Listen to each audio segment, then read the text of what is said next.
يا أيها الذين آمنوا اذكروا الله ذكرا كثيرا وسبحوه بكرة وأصيلا هو الذي يصلي عليكم وملائكته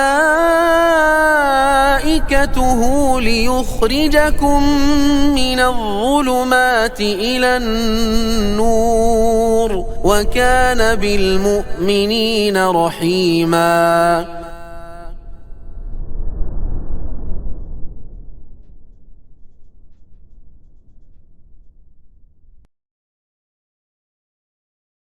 Bismillahirrahmanirrahim. Assalamualaikum warahmatullahi wabarakatuh.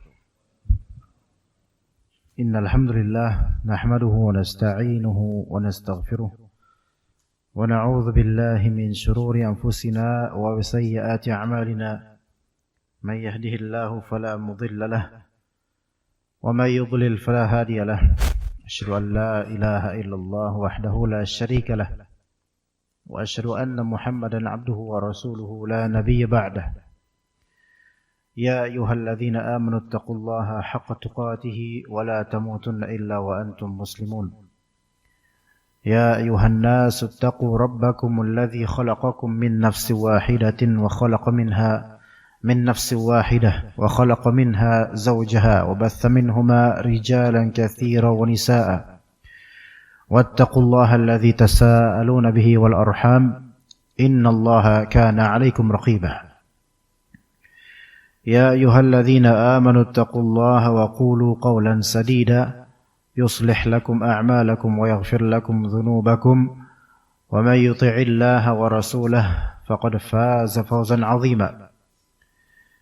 فإن أصدق الحديث كتاب الله وخير الهدي هدي محمد صلى الله عليه وسلم وشر الأمور محدثاتها وكل محدثة بدعة وكل بدعة ضلالة wa kullu dhalalatin finnar.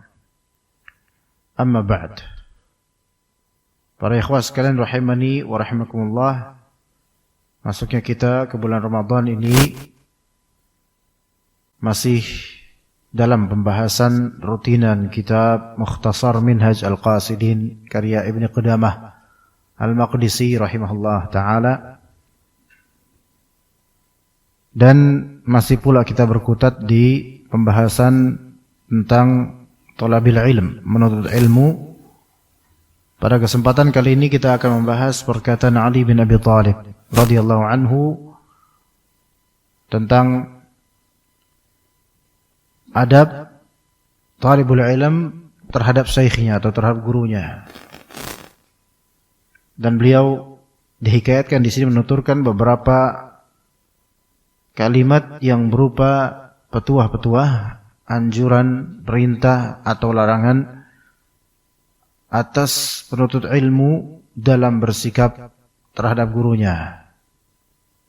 Insyaallah ta'ala. Kalau pada pertemuan lampau kita juga membahas tentang masalah tulab al-ilm, yaitu berapa afat, yaitu penyakit penuntut ilmu pada 2 pekan lalu seperti takabur, menyombongkan diri dan lainnya. Maka pada kali ini insyaallah kita fokus di perkataan Ali bin Abi Thalib radhiyallahu anhu. Kata Ibnu Qudamah Al-Maqdisi rahimahullah, qala Ali radhiyallahu anhu, inna min haqqil 'alimi 'alaika an tusallima 'alal qaumi 'ammatan wa takhussahu bit-tahiyyah. Sesungguhnya di antara hak seorang alim, alim artinya orang yang berilmu, apapun itu sebutannya di beragam daerah atau negara. Ada yang nyebutnya syekh, ada yang nyebutnya ustadz, ada yang nyebutnya alim.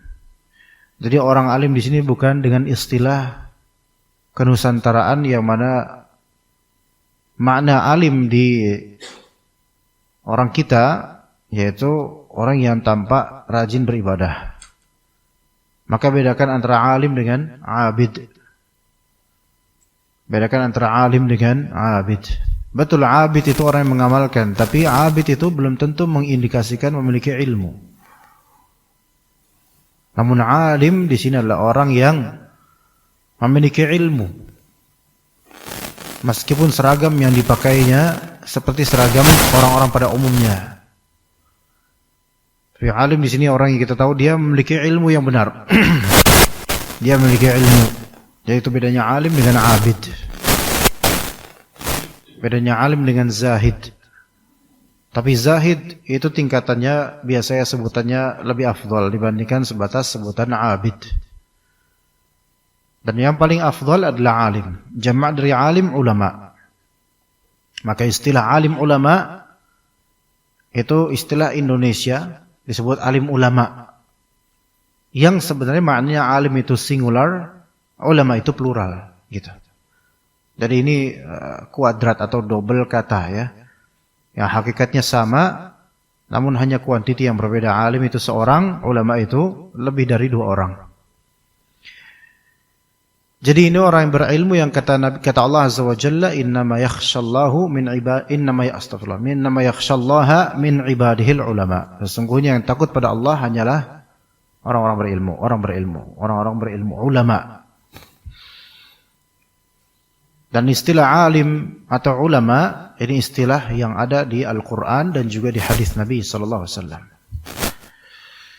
Sehingga ini istilah yang syar'i, maka didudukkan ke ranah syar'i dan istilah urfi. Yaitu syar'i karena memang ada lafal ini di Al-Qur'an Sunnah, dan istilah urfi karena kriteria seseorang disebut berilmu itu dilihat di perbedaan zaman juga. Orang alim berilmu di zaman sekarang tentu tingkatan keilmuan, ketakwaan, kewaraannya tidak sama seperti orang alim di zaman salaf. Tentu berbeda, tapi tetap disebut alim. Memiliki ilmu. Nah, alim itu memiliki hak. Apa itu hak? Yaitu rights, yaitu hal yang wajib bagi orang lain untuk memberikan treatment atau sikap yang tepat terhadapnya. Maka haknya seorang alim atas kita penuntut ilmu itu disebutkan oleh Ali bin Abi Thalib radhiyallahu anhu di beberapa kalimat beliau.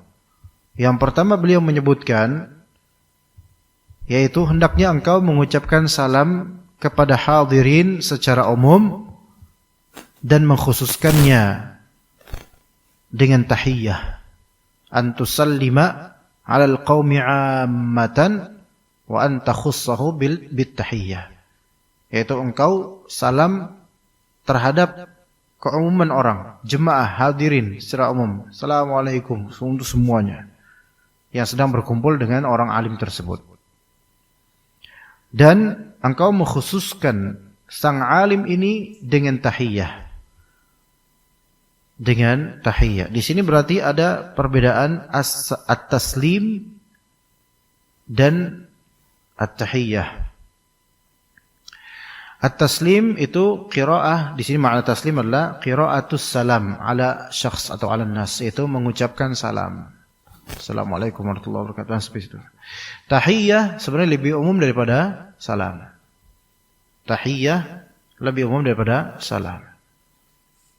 Karena tahiyyah di sini maknanya penghormatan, dan penghormatan itu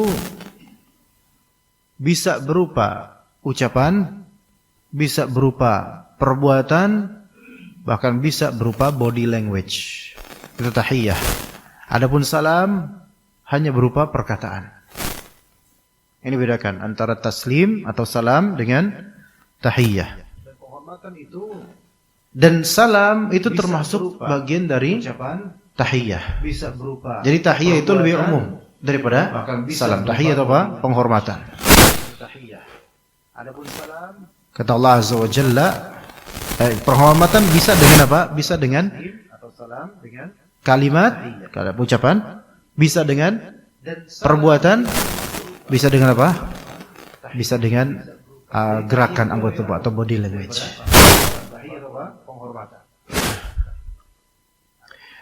Nah, Allah Azza wa Jalla tahiyyah dengan salam, dengan ucapan, ini ada dalilnya. Bisa dengan perbuatan, bisa dengan yaitu kata Allah Azza wa Jalla di surah Ibrahim, tahiyyatuhum fiha salam. Tahiyyatuhum fiha salam. Itu orang-orang yang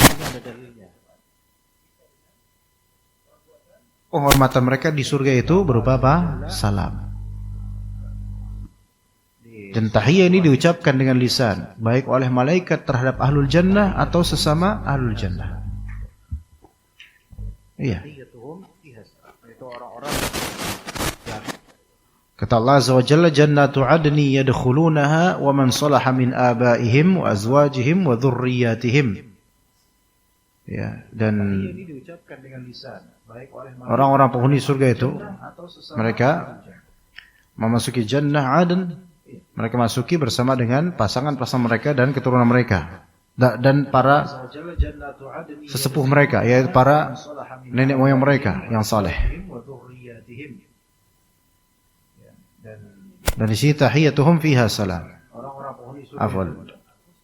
Jannatu adni yadkhulunaha wa man salaha min abaihim wa azwajihim wa dhurriyyatihim wal malaikatu yadkhuluna alaihim min kulli bab. Dan para malaikat mereka masuk di surga itu ke pintu-pintu rumah mereka. Dari setiap pintu para malaikat masuk di jannah, di surga. Apa kata para malaikat? Salamun alaikum bima sabartum fa ni'ma uqbad dar. Salam atas kalian, keselamatan atas kalian dengan sebab kalian telah bersabar. Gitu.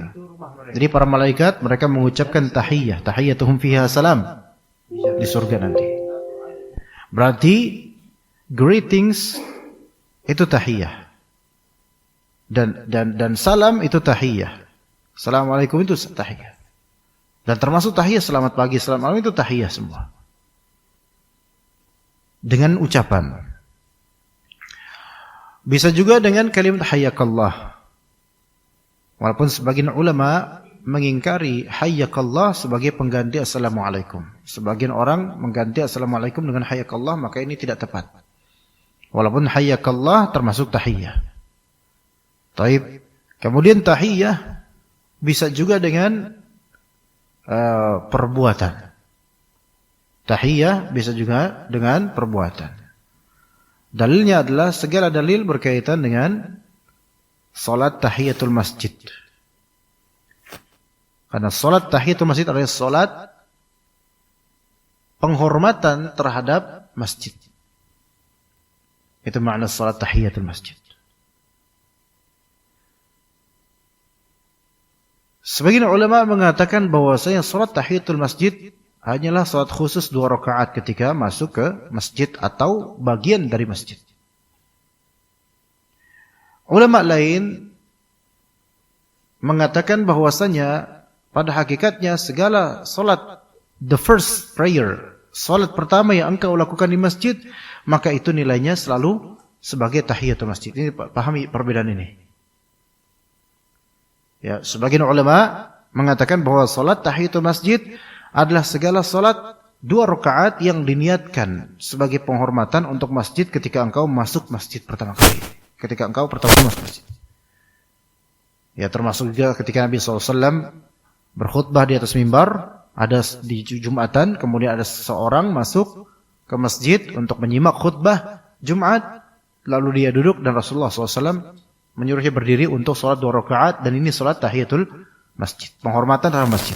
Maka seseorang menghormati masjid dengan perbuatan, yaitu dengan gerak perbuatan sholat. Nah, taib. Sebagian ulama lainnya menyatakan bahwasanya sholat tahiyatul masjid itu dilihat dari segi esensi makna tahiyyah di sini. Artinya segala sholat yang merupakan sholat paling awal ketika antum masuk masjid, maka itu selalu bernilai tahiyatul masjid. Karena esensinya adalah menghormati masjid dengan bentuk solat, apapun itu solatnya. Dan ini pendapat Ibnu Hajar al-Asqalani dalam kitab Fathul Bari Syarah Sahih Bukhari.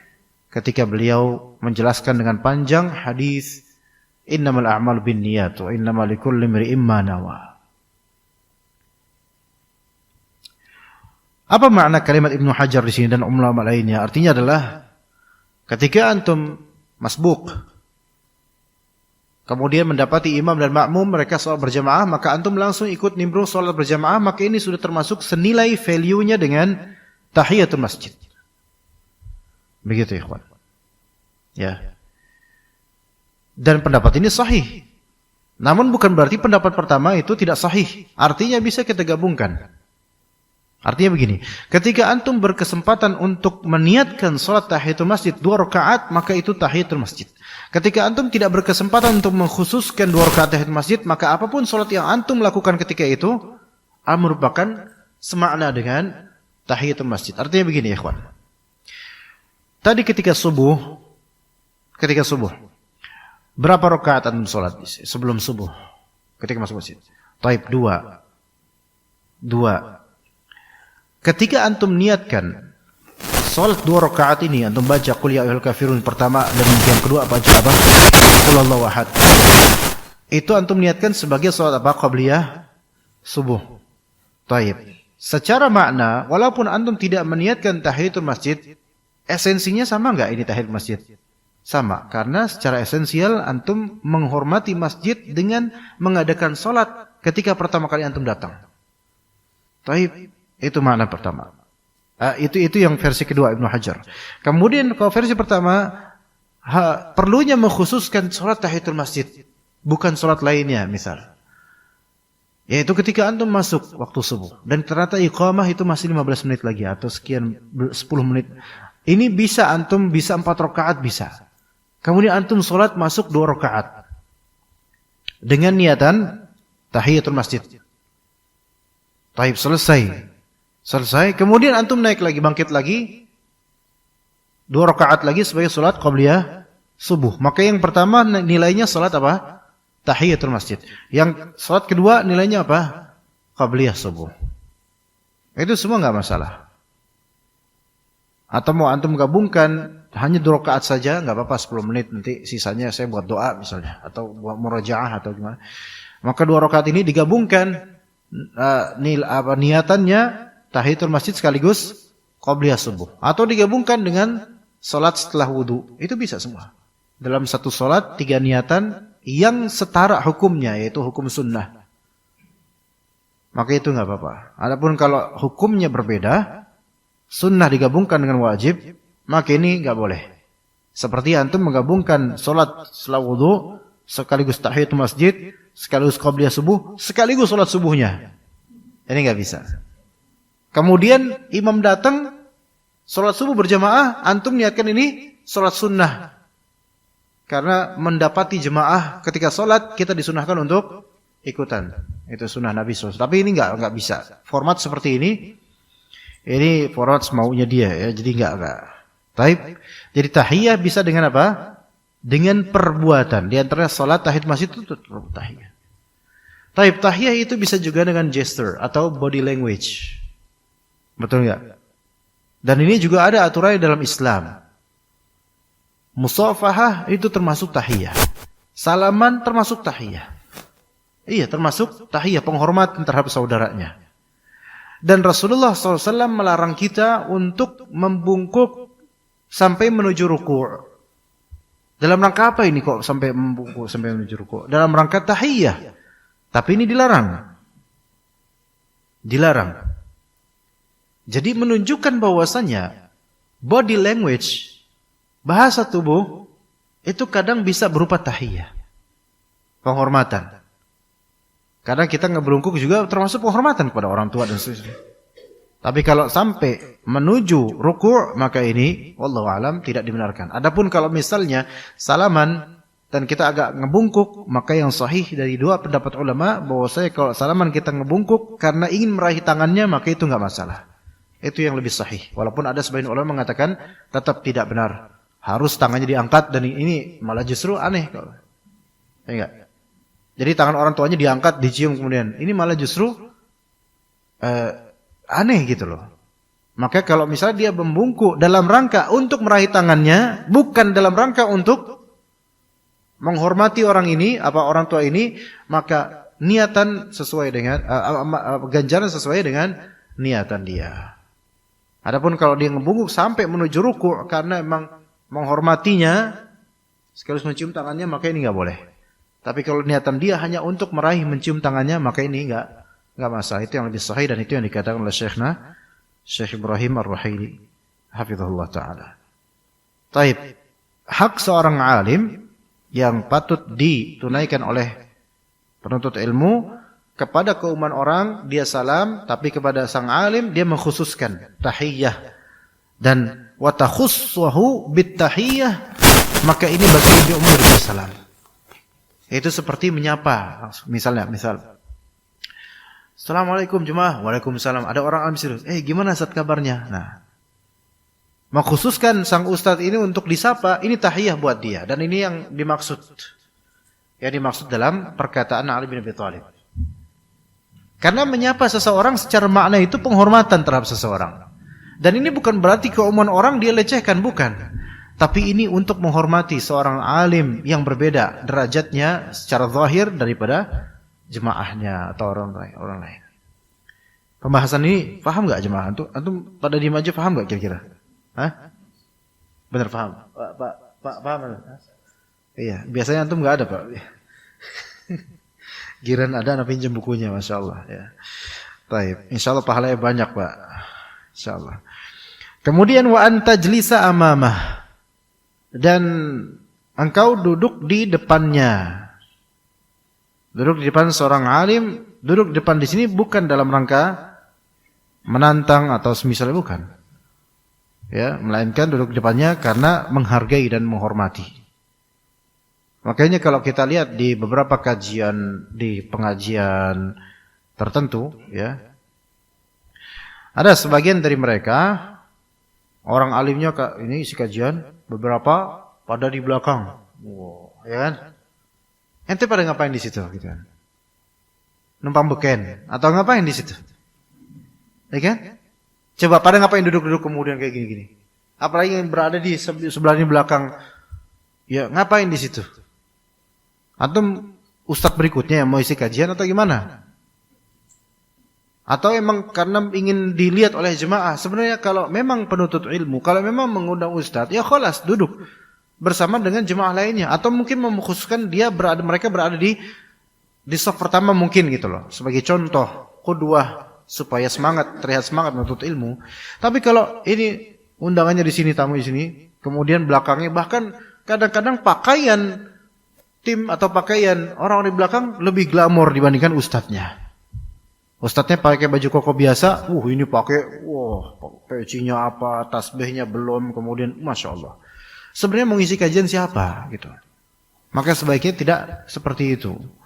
Ya, melainkan duduk di depannya karena ingin mendengarnya. Kalau duduk di belakangnya karena ingin sama-sama berposisi seperti sang guru atau sang syekh, maka ini tidak benar.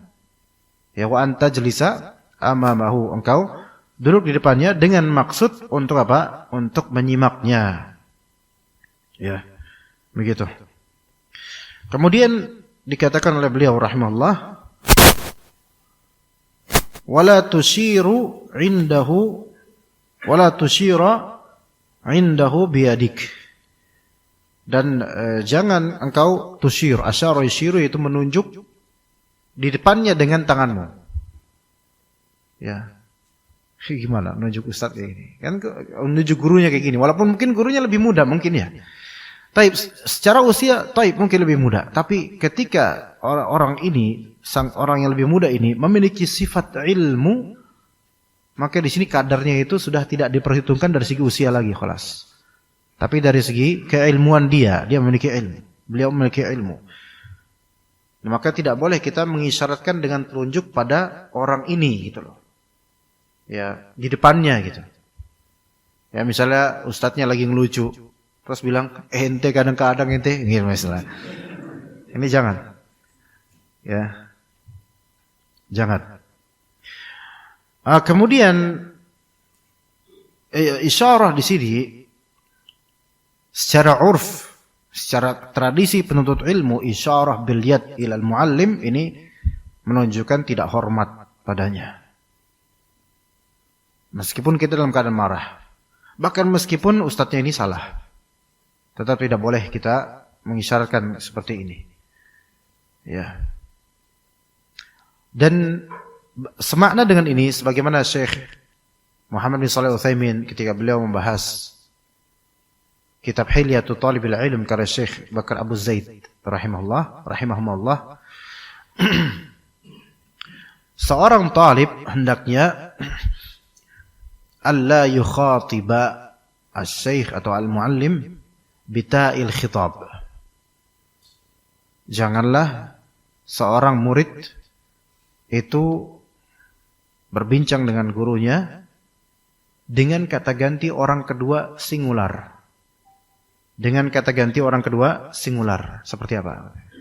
Ayo, ngerti nggak kata ganti orang kedua singular? Yang udah pernah belajar bahasa Arab, bahasa Inggris, ngerti itu? Apa itu? Kamu, engkau, kamu, ente. Nah ini jangan. Mungkin kecuali kalau teman dekatnya mungkin ya. Bahkan teman dekatnya, mungkin teman pesantren dulu, teman sekelas dulu. Ketika ini alim, udah jadi orang alim, punya haibah di mana masyarakat, nggak boleh dia di depan masyarakat atau depan jemaahnya dia bilang ke orang alim ini, "Ente gimana kabarnya?" Itu nggak cocok. Karena itu menjatuhkan haibah dia di depan mad'unya, di depan masyarakat. Nggak cocok, jangan. Ya kurang beradab. Ya. Juga sesama asatidzah di depan jemaahnya. Jangan, walaupun teman dekat, iya. Maka ta'ul khitab, ente, ya, ini tidak sopan di tradisi para ulama dan thalabul ilm. Begitu. Melainkan dengan lafal antum atau kami. Hal ini dibahas dari ratusan tahun lalu. Maka kok ada sekarang beberapa orang, coba kepada Allah aja kita mengatakan anta. Masa kepada ustadz kita harus pakai antum? Masa kita lebih hormat pada ustadz daripada pada Allah? Di sini kita katakan antum nggak paham konteks penuntut ilmu berarti. Ya, paham nggak permasalahan ini? Ya, misalnya kita innaka antas sami'ul alim. Ya Allah, sesungguhnya engkau maha mendengar lagi maha mengetahui. Engkau, anta. Kepada Allah. Tapi kok kepada ustadz harus antum enggak anta? Ya udah, sekarang gini aja, antum bapak bukan? Iya, punya anak, punya. Sekarang anak antum bilang ke antum kamu. Pak, kamu ngapain? Anak antum masih 7 tahun. Atau 10 tahun, atau remaja anak antum udah gede. Bapak, wahai bapakku, kamu lagi ngapain? Gimana rasanya? Itu kan saya beda. Ini ustadz loh apa? Ya, sama aja di sini tahiyya itu penghormatan. Ya. Orang-orang sudah ma'ruf ketika berkata terhadap Allah Azza wa Jalla doa anta as-sami'u alim anta. Itu di sini anta kalau di terjemahan Indonesia engkau. Di situ ada penghormatan dan penghambaan terhadapnya. Nah, tapi di tradisi orang-orang berilmu antar kita manusia ketika terhadap orang berilmu maka tidak dengan anta. Antum atau nahnu. Ya. Bahkan kadang-kadang antum itu sendiri pun kurang sopan. Pikiran coba. Antum itu sendiri pun kurang sopan. Kadang-kadang. Dan lebih sopan ketika apa? Menyebut gelar dan namanya itu lebih sopan. Coba aja dipertimbangkan. Iya. Jadi masalah-masalah seperti ini, adab ini sebenarnya basic dan default penuntut ilmu. Orang yang jauh dari majelis ilmu dan jauh dari para ulama atau ahli ilmu, mereka mempermasalahkan ini. Ngapain sih kita pakai mempermasalahkan hal-hal antum, anta dan seterusnya? Enggak, antum ngerti ilmu enggak? Ngerti enggak haibahnya penuntut ilmu atau orang yang membawa ilmu? Ya. Sekarang bedakan antara ustadz, gimana kabar antum? Satu. Yang kedua, Ustadz, gimana kabar Ustadz? Mana yang lebih terasa hangat dan sopan? Yang kedua jelas. Ada rasa kedekatan, ada rasa kasih sayang, ada rasa ingin berbakti dan seterusnya. Kita ketika ngomong kepada konsumen kita atau kepada orang dekat, Bapak, gimana kabar sampean? Atau Bapak, gimana kabar Bapak? Mana yang lebih terasa chemistry-nya lebih dekat? Menyebut Bapak. Iya, bahkan antara sampean sama jenengan itu pun beda itu. Kadang lebih dianggap halus jenengan. Lafal-lafal seperti ini secara uruf orang paham mana yang paling halus, mana yang paling baik. Begitu. Coba bilang, Ustadz, gimana kabar ente, Ustadz? Kurang. Ini paling rendah ini. Ya. Ustadz, kumaha sih kabarnya? Ini kurang ajar ini, kurang ajar ini. Nyari masalah ini. Ustadz, gimana kabar kamu? Ustadz, gimana kabar anta? Kurang tepat. Ustadz, gimana kabar antum? Lebih afdol. Ustadz, gimana kabar Ustadz? Ini paling afdol. Kalau di Mesir misalnya, misalnya anta atau antum dibanding dengan hadratak, fadilatak gitu. Itu sangat sopan gitu loh. Ini juga dikenal di kalangan Arab. Di kita juga dikenal. Ya. Bu, ibu gimana kabarnya? Itu kan lebih enak. Bu, situ gimana kabarnya? Kan kayak gimana kok situ ya? Kayak jauh gitu. Hal-hal seperti ini dipertimbangkan secara akhlak dalam menuntut ilmu. Maka mungkin di sini sebagai pengajaran untuk diri kita, dan Anda juga mengamalkan ini kepada para asatidzah. Kalau memang teman dekat ya pakai antum. Tapi ketika memang usia lebih tinggi atau ternyata untuk ilmunya lebih tinggi, takwanya lebih tinggi, Anda katakan pada beliau, gimana kabar Ustaz? Bekhair Ustaz. Gitu, seperti itu. Yang kadang-kadang jemaah sebaliknya. Tat, gimana kabar antum Tat? Udah Tat, antum. Ya enggak apa-apa sih antumnya, Tatnya itu. Kayak kelakson apa gitu. Enggak apa-apa itu, enggak apa-apa ya. Ya. Ada yang tats, ya, ada yang ust terus titik, ust. Iya, ust apa? Usolli fardol zuhri, ya. Ya. Ini talaffuz dan lafaz seperti ini penuntut ilmu ketika dia memperhatikannya menunjukkan dia menginginkan spirit adab pada dirinya terhadap gurunya. Jadi ta'ul khitab, menunjuk di depannya dengan tangannya itu tidak sesuai dengan adab yang benar. Dan kemudian dikatakan oleh Ibnu Qudamah, wala tughmizanna bi'ainika. Dan jangan memberi isyarat dengan matamu. Al-ighmaz. Ighmaz itu ada dua macam. Ighmaz dengan makna tahqir atau ighmaz untuk isyarah. Ighmaz dengan makna tahqir itu perendahan, dan yang kedua ighmaz dengan makna isyarah, mengisyaratkan. Ighmaz dengan makna tahqir seperti kata Allah Azza wa Jalla, wala tayammamul khabitha minhu tunfiquna walastum biakhidhihi illa an tughmidu fihi. Dan di sini ighmaz dengan mata takhir itu kayak gini. Ustadznya matanya tuh dipinjik, mata penuntut ilmu memicingkan mata di depan ustadznya gitu saking meremehkan ustadznya. Ustadznya bilang apa? Nah ini. Atau ighmaz dalam arti isyarah. Itu gitu. Ya. Ustadz lagi isi pengajian, terus panitia ngasih isyarat. Gak bisa kayak gini, ini gak, bukan menurut ini, jangan kayak gini. Sengaja kasih kayak surat atau mungkin kasih amplopnya langsung mungkin. Atau mungkin komunikasi atau gimana lah caranya supaya gak menunjukkan bahwasanya antum tuh kayak mengatur budak gitu, seolah-olah mengatur. Apa pak? Ya, coba. Antum kenapa pak gitu kan? Kelilipan apa gimana? Ikhmas, jangan lakukan itu kepada seorang yang berilmu.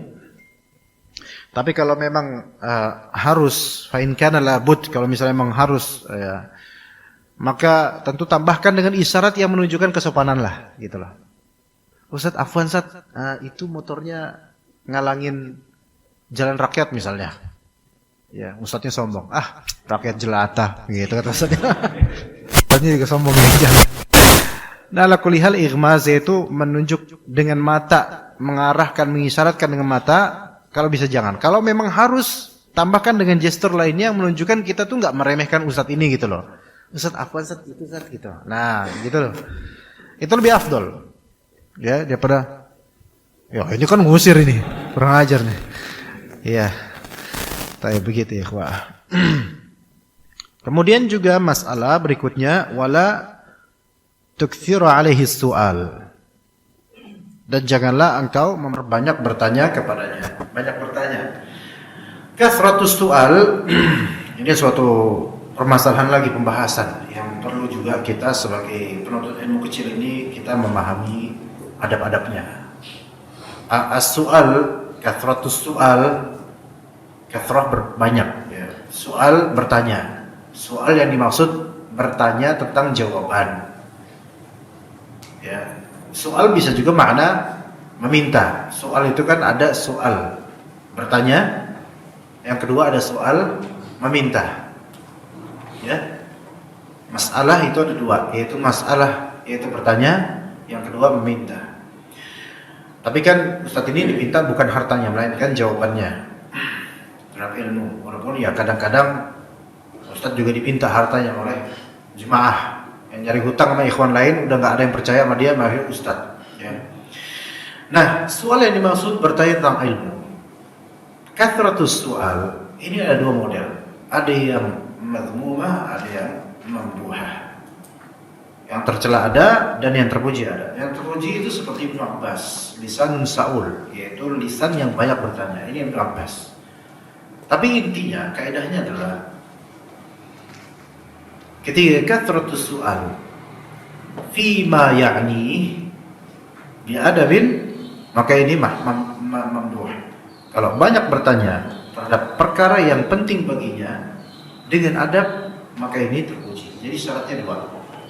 Syaratnya dua supaya banyak bertanya ini disebut baik. Yang pertama, fima ya'ni, yaitu sesuatu yang penting baginya. Dan yang kedua, dengan adab. Mencakup dalamnya adab, yaitu tata cara bahasa yang baik. Mencakup adab, yaitu mengerti kondisi ustadznya. Itu termasuk adab.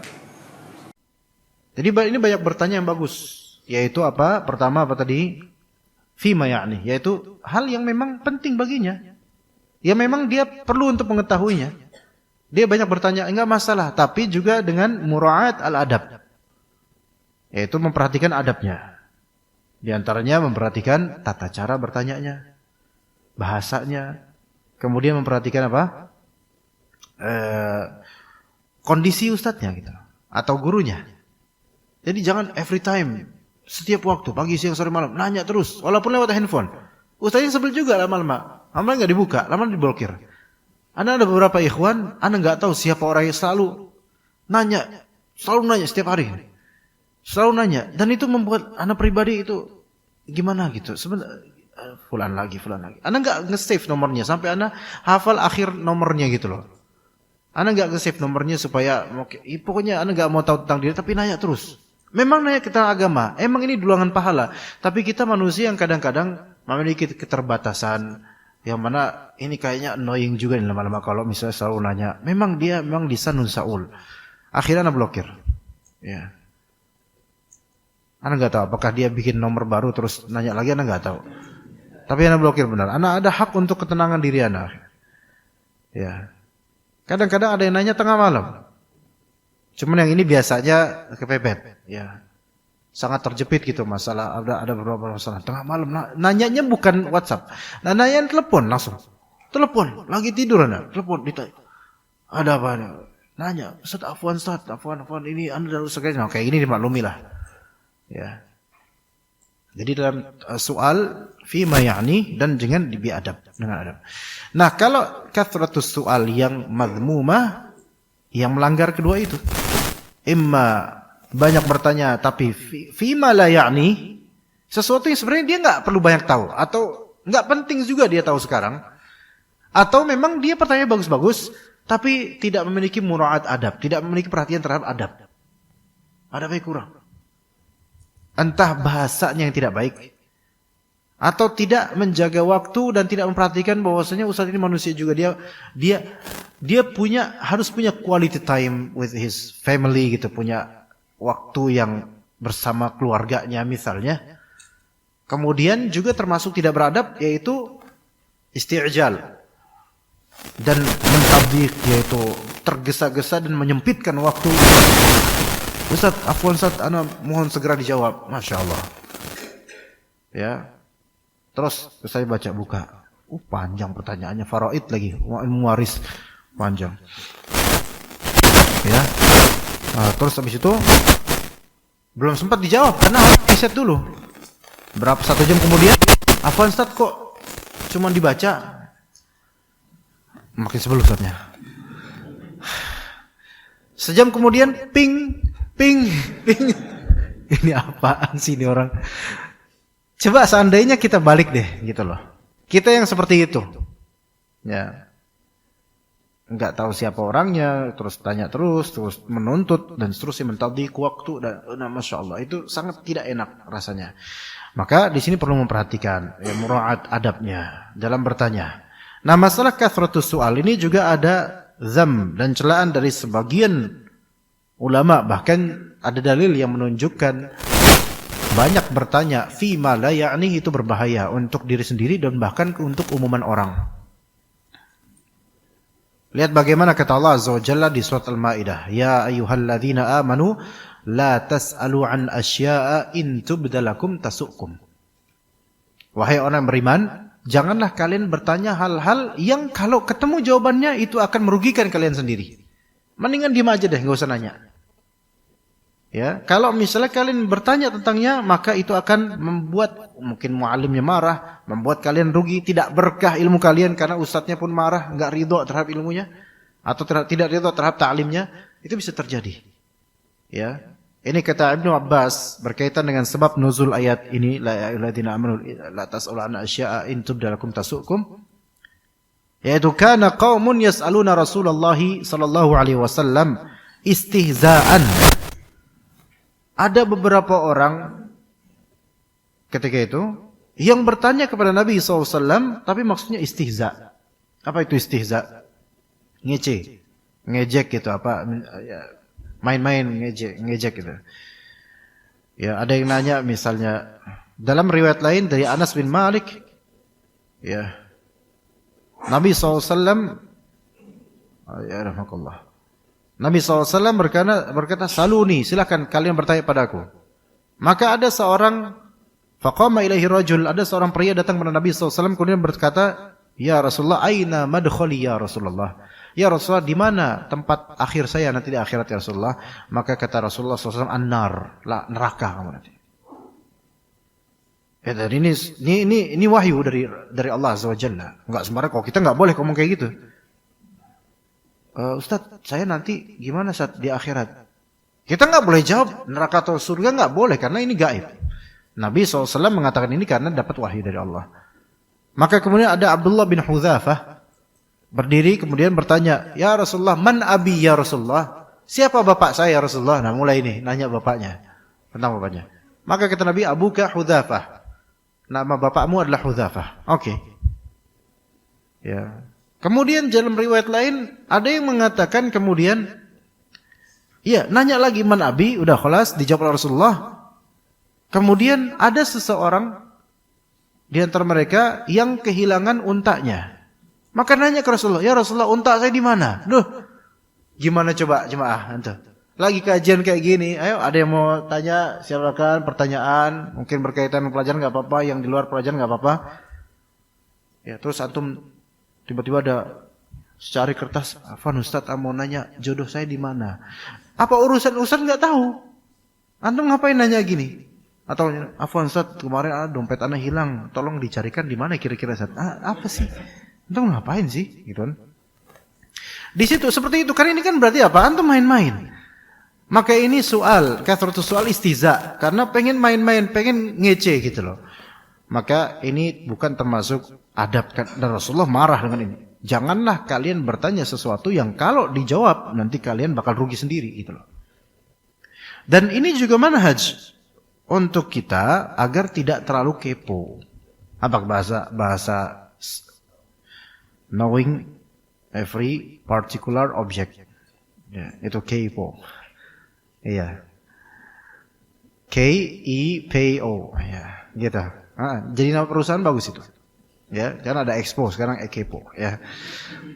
Nah, pengen tahu segala hal, apalagi terhadap pribadinya dan tidak ada kepentingan. Maka ini ta'annud seperti ini, ta'ammuk, memperdalam seperti ini enggak layak. Atau bahkan tentang masalah ilmu yang fima la ya'ni. Ada masalah ilmu yang sebenarnya kita belum cocok untuk banyak mengetahuinya, tapi kita nanya terus. Lisanun sa'ul, tapi sebenarnya kita nggak penting bertanya seperti itu. Itu nanti lama-lama malah justru merugikan diri sendiri, wasting time. Dan kemudian juga abis itu pun antum lupa juga dengan jawabannya karena detail jawaban dari ustadz itu. Ya. Nah, kathratus soal, banyak bertanya yang madmumah ini juga mencakup ya hal-hal yang di luar kapasitas ustadz itu sendiri. Ngapain antum banyak bertanya? Misalnya ustadz ini takhusus di bidang fikih, tapi antum banyak bertanya terhadapnya di bidang akidah. Memang akidah itu penting, tapi ustadz ini hanya tahu akidah secara global misalnya. Antum detail nanya, nggak cocok, ikhwan. Nggak cocok. Ini nggak cocok. Salah tempat. Maka perlu kita tahu ustadz ini kapasitasnya seberapa dan kita nanya seberapa ke beliau. Jadi kathratus soal, ikhwas sekalian, dalam keseharian pun kathratul masail, banyak bertanya, entah karena pengen ngejek, entah karena pengen nguji ustadznya, itu mazmumah, imtihan. Menguji ustadznya, ini nggak boleh, ya, ini tidak boleh. Maksudnya menguji di sini, menguji seberapa ilmu ustadz ini, jangan, ya, nggak usah seperti itu. Antum jangan nguji, antum dengerin aja, karena menguji ini ada terasa apa ya, seperti kesombongan murid itu. Maka jangan. Di muamalah pun begitu, ikhwan. La tas'alu an asya'in tubdalakum tasukum. Ketika misal kita menjual cat, misal jual cat, ya. Kemudian ada orang datang mesen cat. Berapa mesen? 100 ember. Apa sih bahasanya cat itu? Hah? Itulah. Galon apa-apa itulah, pokoknya 100 gituan lah ya. 100 ember gitu. Enggak tahu benar apa enggak istilah. Bentuknya ember soalnya. Iya. Kalau gayung kan enggak ya. Maka orang ini di dadanya ada kalung salib. Antum tanya, "Ini 100 ember buat apa nih cat nih?" "Buat ngecat gereja, Pak." Coba. Faham enggak di sini salahnya? Ngapain nanya? Coba kalau nggak nanya, halal itu buat antum. Ketika antum nanya, antum tahu itu buat gereja, haram jadinya. Ya buat gereja, nggak afan nih, saya nggak bisa nih kalau buat gereja, karena haram. Oh gitu ya Pak ya, saya baru tahu Pak, gitu kata orang Kristen itu. Ya udah saya cari toko lain lah. Bentar. Gimana ya? Ya if I can turn back the time gitu loh. Aduh gimana ya, tolong digantilah jangan buat gereja. Oh nggak bisa Pak, ini emang orderan gereja ini, duitnya pun dari pendeta ini. Aduh, jadi nyesel kan? Jangan nanya sesuatu yang sebenarnya Allah Ta'ala jadikan kita nggak tahu tentang itu udah rahmat Allah gitu loh. Dengan mengetahuinya karena kekepoan kita, jadinya jadi haram. Ketika jawaban itu muncul, itu merugikan diri kita. Seandainya dia nggak terlalu kepo, karena nggak ada zahirnya itu nggak ada buat gereja gitu loh. Zahirnya orang Kristen biasa, mungkin ini buat rumah, mungkin udah cukup, nggak usah tahu lebih detail. Udah cepet-cepet aja deal gitu. Walaupun dipikirin jangan-jangan mau gereja nih gitu. Udah usah, nggak ada indikasi ke situ kok gitu. Berapa? 100 Pak. Oh ya ini. Cepet-cepet Pak, mana duitnya transfer langsung Pak gitu. Nah apa kata orang ini bingung. Kenapa ya? Bapak kenapa ya? Enggak, saya pengen transaksi ini segera tunai Pak. Soalnya kayaknya mau tutup nih. Ya. Emang kapan tutup? Nanti 5 jam lagi sih gitu. Ya. Udah cepetan Pak Yon ini. Nah selesai. Deal udah selesai. Begitu juga kalau misalnya kita bertemu dengan orang yang mungkin dia kerja di tempat ribawi ya. Sebenarnya kita tuh nggak perlu tahu lebih detail. Nanya ini duit dari kerjaan antum atau dari apa? Udah kalau dia ngasih dan zahirnya dia mungkin punya warisan atau dari warisan bapak atau mungkin hal lain dia punya sewaan kontrak dan seterusnya mungkin ya nggak usah antum tahu. Maaf nih, ini duit 100.000 buat saya, ini dari hasil kerja bapak di bank atau gimana? Itu kan jadikan apa? Merugikan kita. Pertama, dia bakal sebel dengan itu. Dan belum tentu juga itu uang dari haram, belum tentu. Kita nggak tahu. Iya. Kecuali kalau memang zahirnya begitu. Kayak pendeta, jelas pendeta pakai baju, atau biarawati pakai baju ini ya, mesin cat. Ini udah kelihatan zahir nih, indikasinya ke sana nih. Maka yang seperti ini menjadi syubhat. Perlu kita tabayun dulu gitu loh. Ini indikasinya kuat gitu loh. Tapi kok netral, udah nggak usah lebih dalam mengetahui. Seperti itu. Begitu juga masjid misalnya. Nerima sedekah, nerima infak, nerima pembangunan, nerima ini. Ya kalau ada orang ngasih, zahirnya netral, udah nggak usah cari tahu.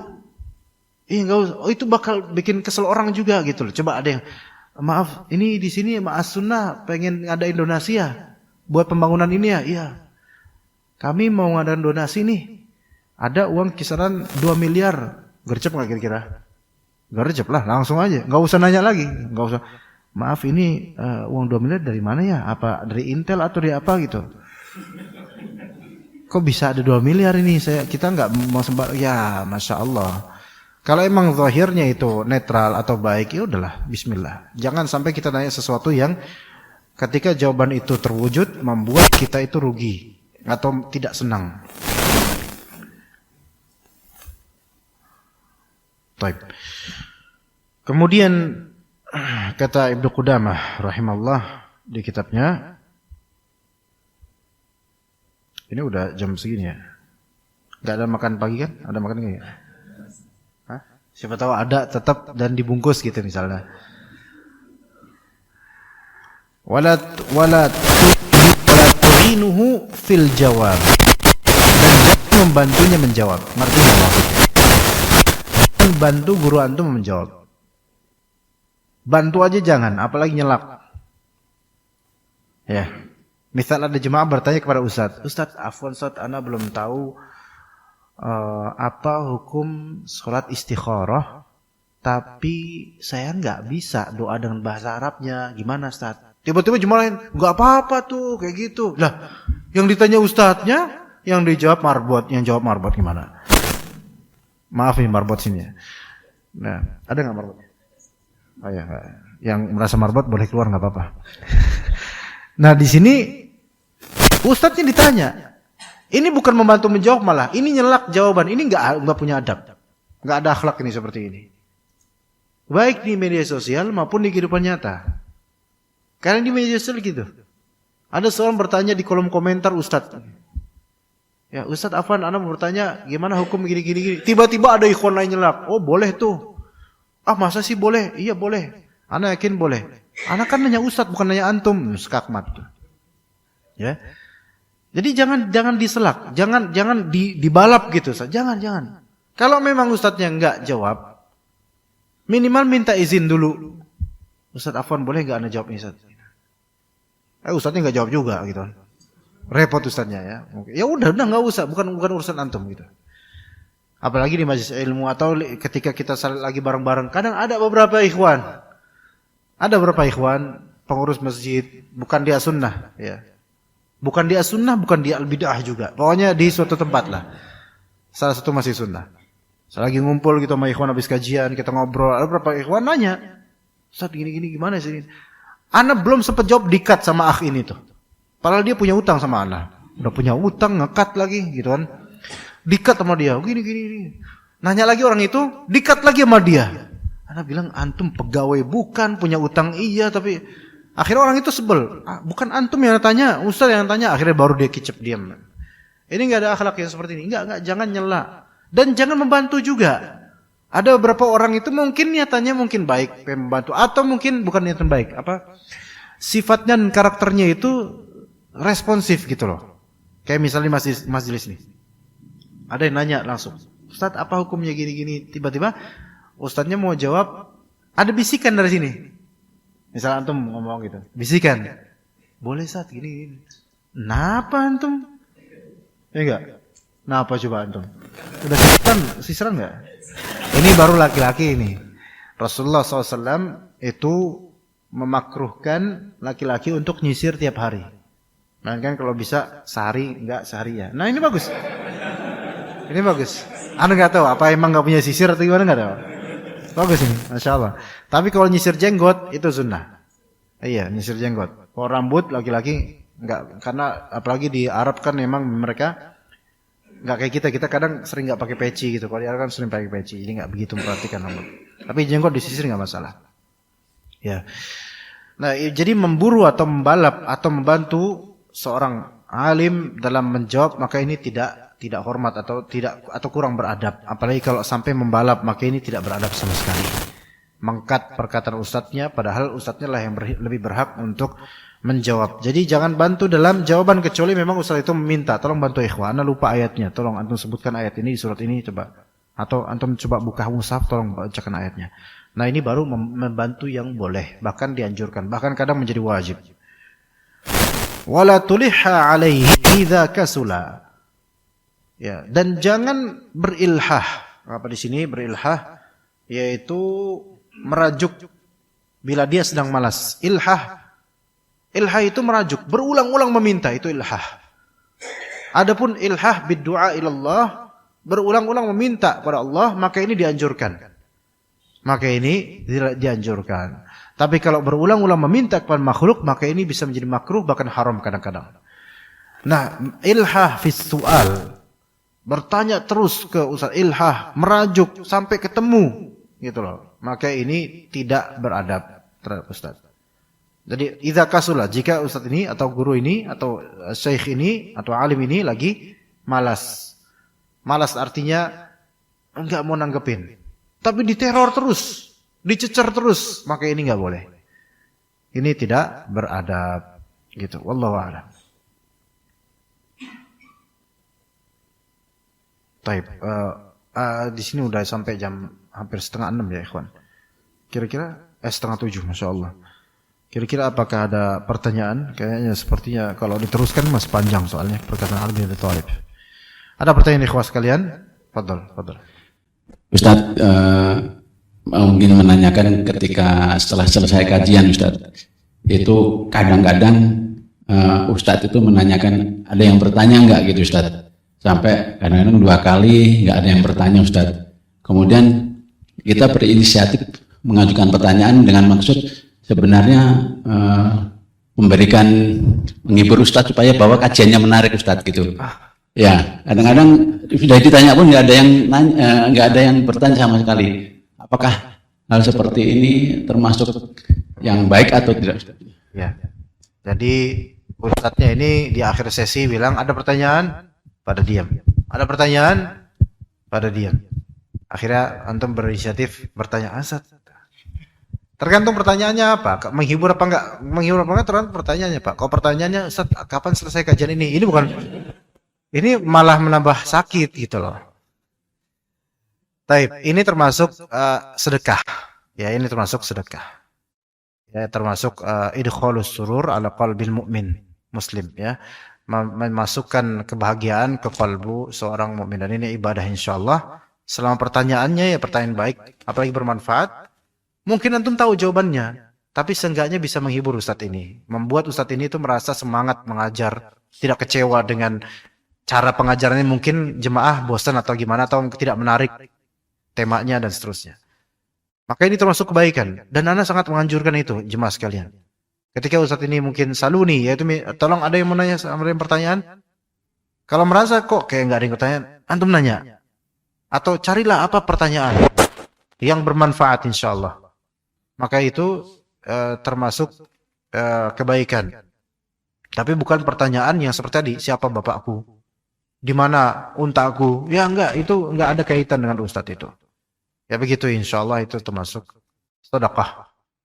Ya, dan kalau misalnya Ustadz kemudian menjawab dengan baik, maka pahala ilmu tersebut semua kembali juga kepada penanya.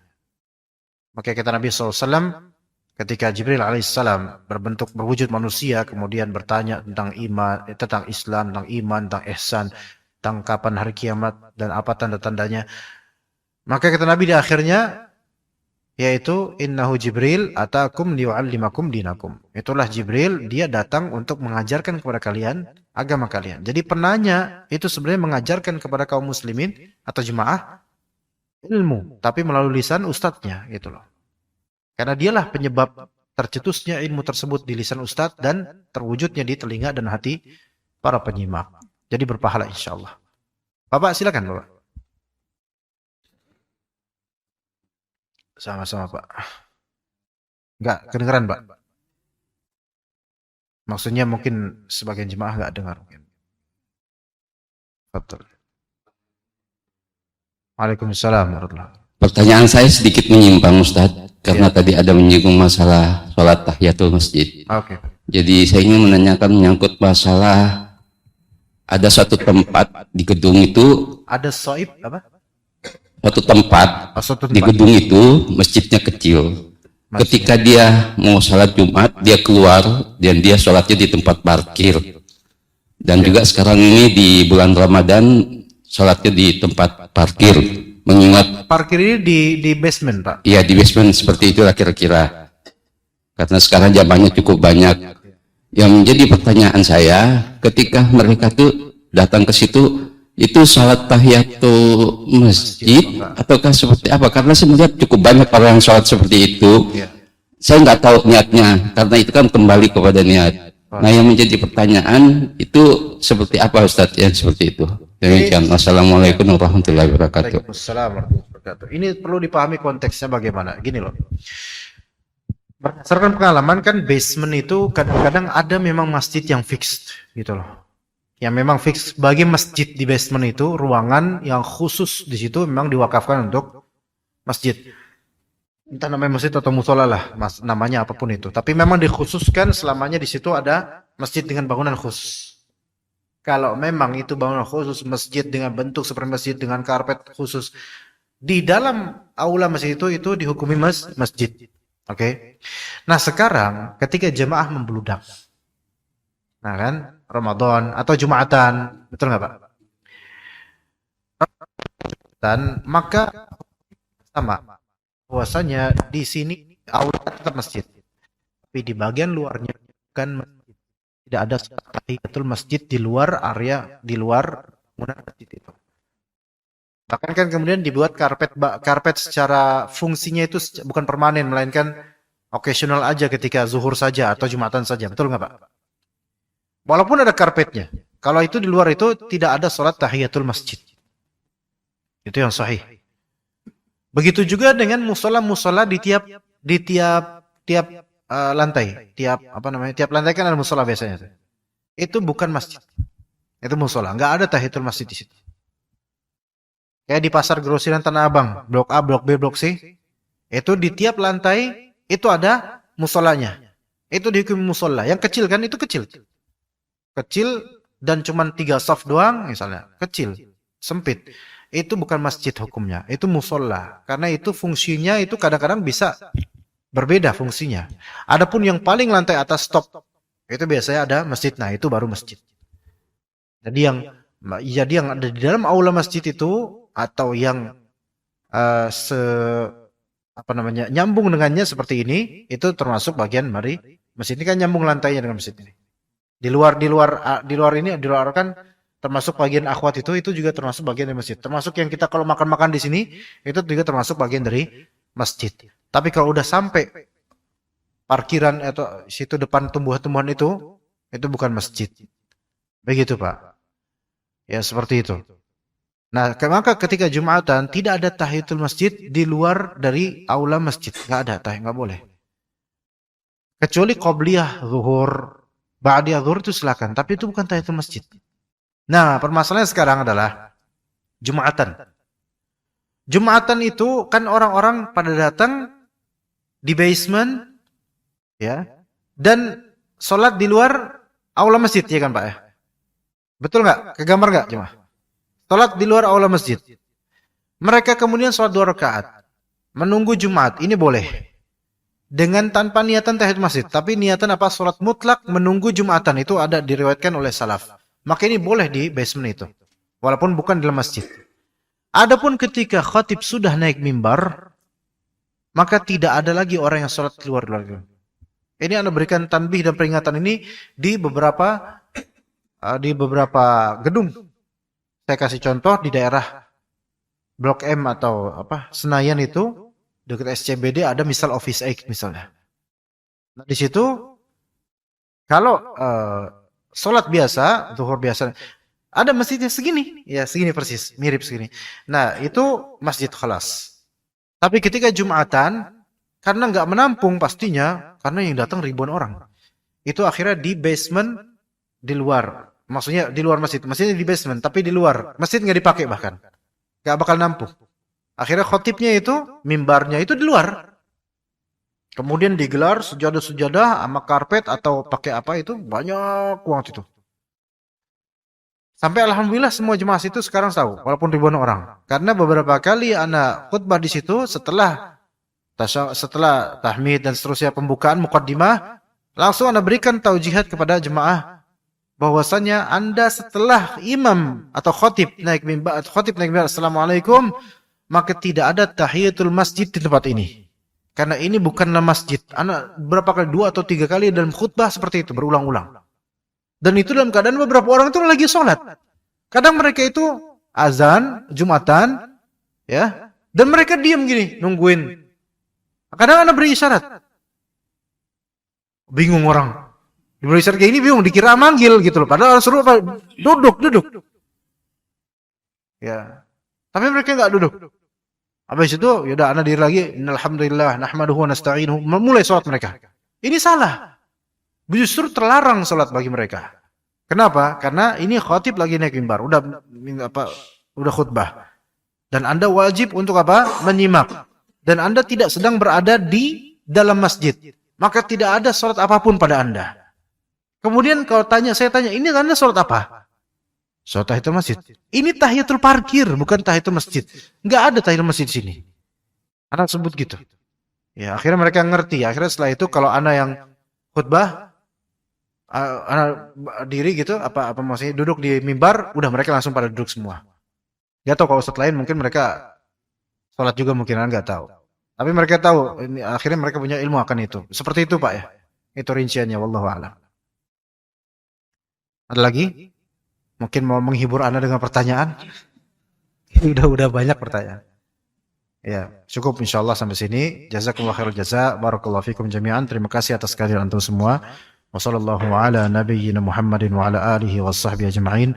Subhanakallahumma bihamdika asyhadu an la ilaha illa anta astaghfiruka wa atubu ilaik. Assalamualaikum warahmatullahi wabarakatuh.